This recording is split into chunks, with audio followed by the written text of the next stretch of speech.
You just need to sit down and look at, all right, what amenities are popular right now in this market? What amenities are popular in other markets that are similar and catering to similar type of travelers? And then just do a simple analysis. It's about how you create that listing and how you create feeling and emotion out of the people who are looking to book, niching down to who you want to serve. I mentioned the government, travel earlier.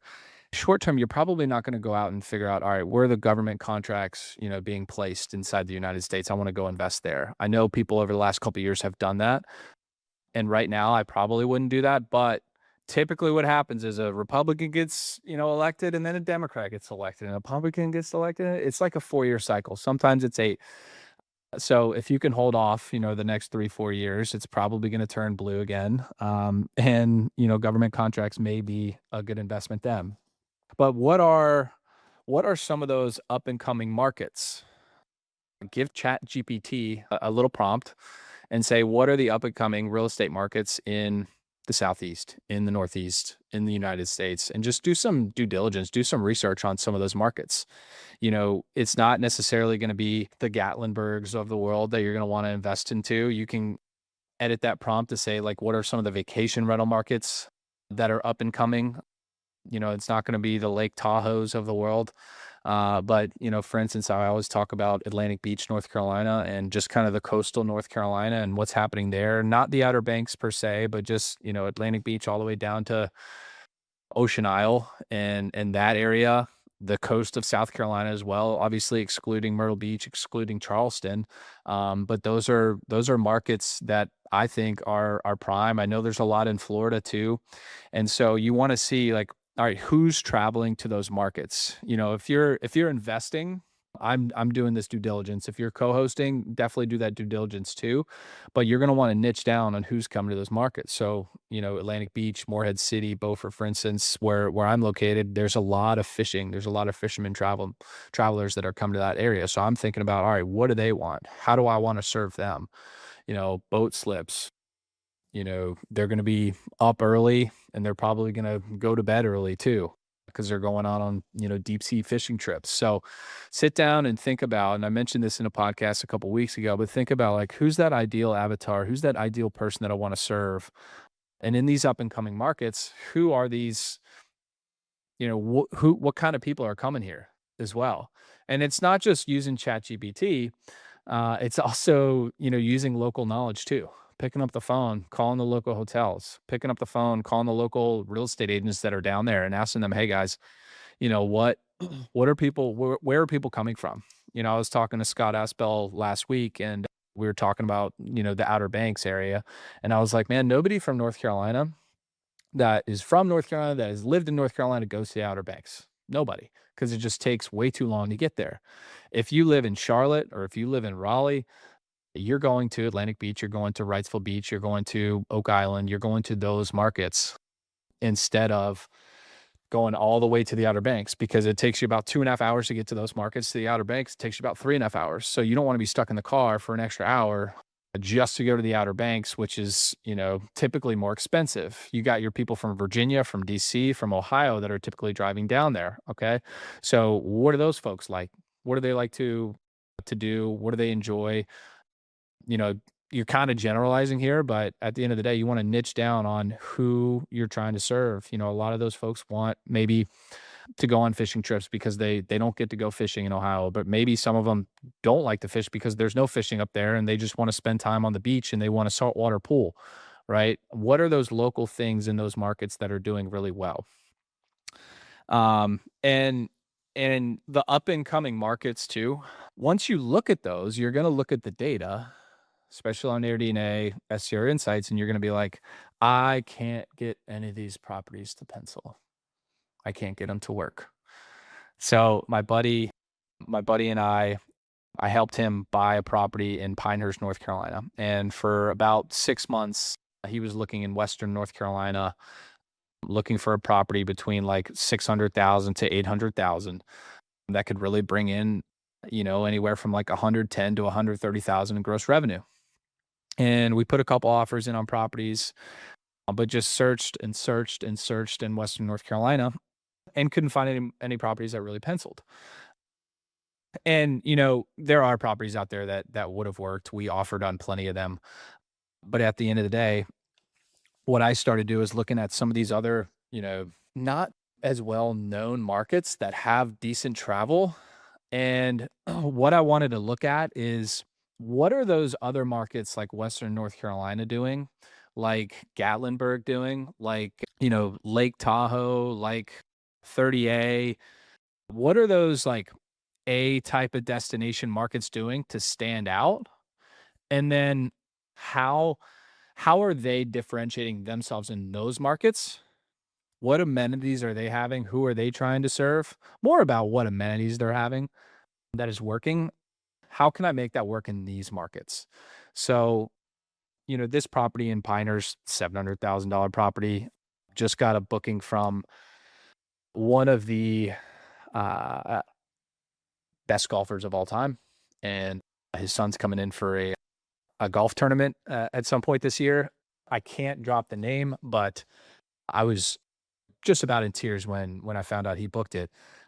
But he booked it because of the amenities that we put in the property and the design that was put in the property too. So I've shared, if you go back a couple weeks, I shared our pre-launch and what I did to pre-launch that property. So I went through the entire pre-launch checklist before we were even done with this property. This was early March. We didn't have any photos. The design was still being finished. We are still putting together furniture. The outside was still getting done. We pre-launched the property and it got, I think, $12,000 of bookings. I think 3 bookings in the first 3 days because we pre-launch with mood boards and we pre-launch with basic marketing tactics. So if you guys missed that training, just drop pre-launch in the comments. I'll tag you in it. If you are launching a property and you're renovating it right now, or you can't take it on because there's another property manager working on it right now, please watch that training because it'll help you make money right away, especially because we're in March and April, May, June, July, that was really the booking window for that area. So we were almost missing that booking window if we didn't go ahead and pre-launch. So if you guys missed out, just drop pre-launch in the comments. But my point is at the end of the day, we never knew like our target for this property is about $130,000 a year. And there were no other properties except one that had a pool that was doing anywhere over 120,000. That was like the the rough area. And we knew if we did 100,000 in the first year, we could build on that. And that was going to be probably about like a 10% cash on cash return. And we were okay with that. We were like, hey, based on the data that's here, like if we hit 100K, which I'm pretty sure that we can do, that was like my conservative estimate, then, we're okay with that. And then year 2, we can build on that. Year 3, we can build on that. Maybe we can invest in a couple things. We can invest in a pool. We can invest in a putting green, that sort of thing. But I looked at what is working in some of the other markets, and really in Western North Carolina, it is hot tubs are pretty much everybody's got them. Same thing in Gatlinburg. But the barrel saunas, nobody in Pinehurst had a barrel sauna. Nobody. And that pictures so, so, so well. There were like 2 other fire pits. Pinehurst, Western North Carolina, fire pits were working really, really well. And when we think about who wants to travel to Pinehurst, it's going to be bigger golf groups. So that's who we designed the property for. They can see themselves sitting in that sauna before the round, maybe after the round, hanging out in the hot tub after the round. I think there was only about a dozen hot tubs in the Pinehurst area.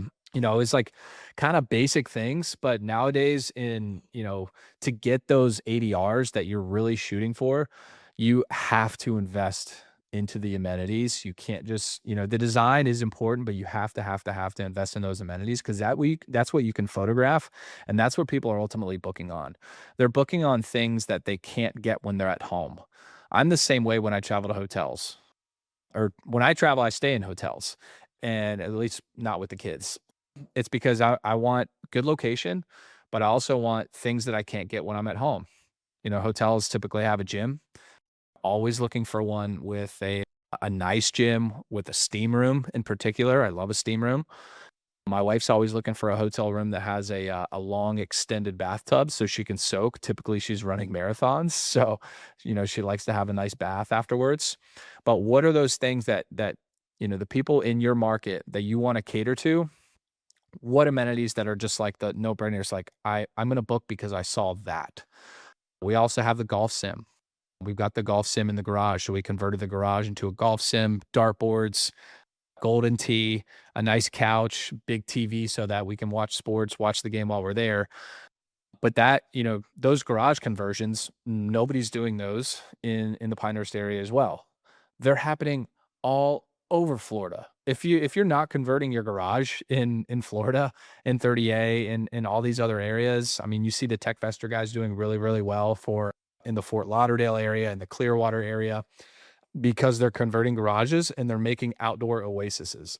They've got volleyball courts, they got putt-putt in the backyard, they got the kids' playgrounds, they've got obviously, everybody in Florida has a pool, right? In North Carolina, it's a little bit different, but in your market, what are those amenities that, maybe people in your market don't have? And if you are in a Nashville, if you are in a Gatlinburg, if you're already in a market that is highly amenitized or maybe highly competitive, highly saturated, what are some of those things that are really standing out that can get you looks and views ahead of time before they see anybody else's properties, right? So using the data is absolutely necessary. But when you're looking at some of these new markets, especially with real estate prices nowadays, not a lot pencils. And so you're also going to want to say this to your current people that you're coaching for or doing property management for. You're going to want to tell them the same thing too. It's investing in these amenities because it can get you a return on investment. So investing in, I was actually telling my buddy, so I manage another property in Pinehurst. Great property. I mean, it's a 4-bedroom. We bought it in 2021. We designed it. The design was great for 2021, but it's 2025 now, and he doesn't have, he's got the big game room with a poker table, but doesn't have the hot tub, doesn't have the cold plunge, doesn't have the sauna, has a smaller backyard. But I was telling him, I was like, hey man, look, this is very similar properties. Both properties sleep 12. The new property has an extra full bathroom, but if you invest into some of these amenities, I can get you, 20, 30K more because of, look at his property, those amenities he's got. This is what you need to invest in. And so he's going to invest in a sauna and he's going to invest in a cold plunge because nobody else in Pinehurst has a cold plunge. So when people are scrolling on their phones, looking through listings that they want to stay at after a long, long day of playing golf, they want to come back, hit the sauna and then hit the cold plunge so that they can go out and play better tomorrow for 6K and like, I don't know, 250 a month in maintenance. That's a good investment, right? If it can get you an extra 20, 30K. Now, again, you never really know, and I mentioned this earlier, you never really know how much you can make when investing into these amenities. But just, proof of concept, launching this new property in Pinehurst, very similar property to the one I already have there, but has all the amenities. I mean, the ADRs are ridiculous. We're getting, you know, 950 a night on average so far. Some of the bigger nights are like 1400 a night just for a property that sleeps 12 that has, 5 bedrooms. So really 6 bedrooms in not a crazy neighborhood that has like all this a gated community or anything like that. Um, you really, you just need to sit down and look at, all right, what amenities are popular right now in this market? What amenities are popular in other markets that are similar and catering to, similar type of travelers?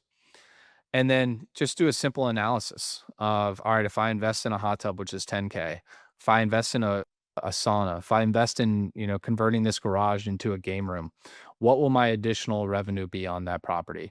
And a lot of the times, I mean, I'm seeing, within 18-month return on investment, which is pretty dang good. If you invest 10K, you can get an extra 10K in revenue within 18 months. Like that's a very solid return for you and also for your homeowner. So that's really what I wanted to share with you guys today. Um, I wish I could name the celebrity. It would also, it would honestly be very you guys would love it, but I can't. But one of the best golfers of all time, and it's going to be a really cool experience too.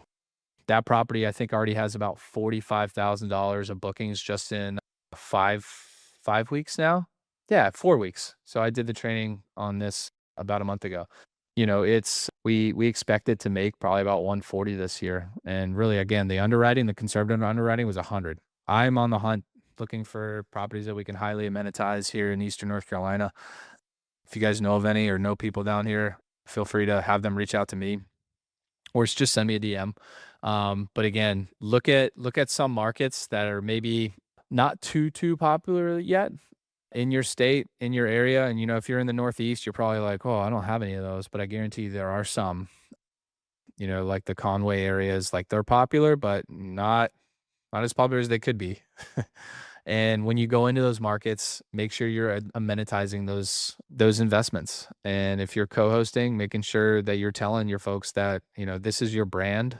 Your brand is focused on, your niche, and whatever that niche is, make sure they invest in those amenities too. Because if you're not doing that, you're doing a disservice to yourself, and you're honestly just wasting time. Because it could be a lot faster if you just niche down on who you want to serve.